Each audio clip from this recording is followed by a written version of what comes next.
The Boston Massacre, where 9 British soldiers shot into a crowd, had taken place, becoming one of the most well-known events in the U.S. history. The lead-up to this was Townshend Act, where the American colonists were taxed by Britain. They were taxed primarily on glass, lead, paint, paper, and tea. The act was passed as a result for Britain to make up for the loss of money from their overseas conquests. The hatred that came from these taxes is what brought the 3 colonies of America together. Protests began to pop up all over, which led the British to pass more taxes and send troops to enforce the laws.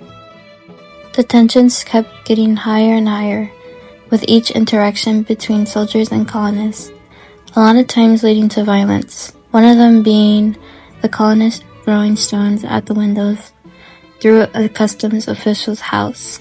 This led to the official shooting an 11-year-old boy. A while after, a soldier assaults a colonist and a crowd starts to form.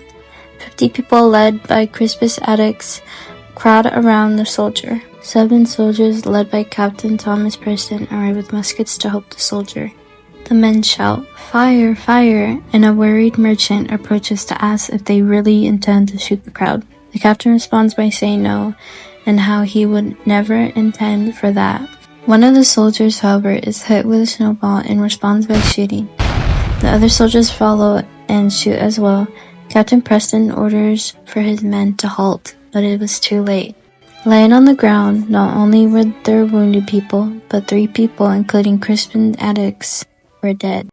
Well, when you're actually there, everyone was just shouting and throwing things, and when the 8 soldiers showed up, it was just really intense, and I just knew it wasn't going to turn out well. But I never thought that they were actually going to start shooting unarmed civilians.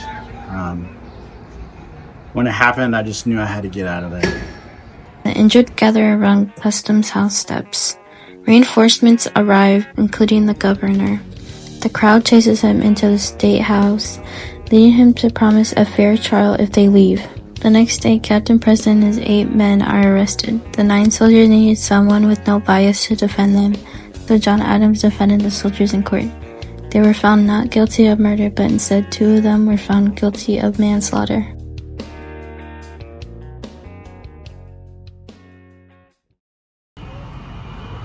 It's totally unfair. Those British soldiers intrude on our home, hurt and kill 4 innocent people, and all they get is a slap on the wrist? Don't people care about justice anymore?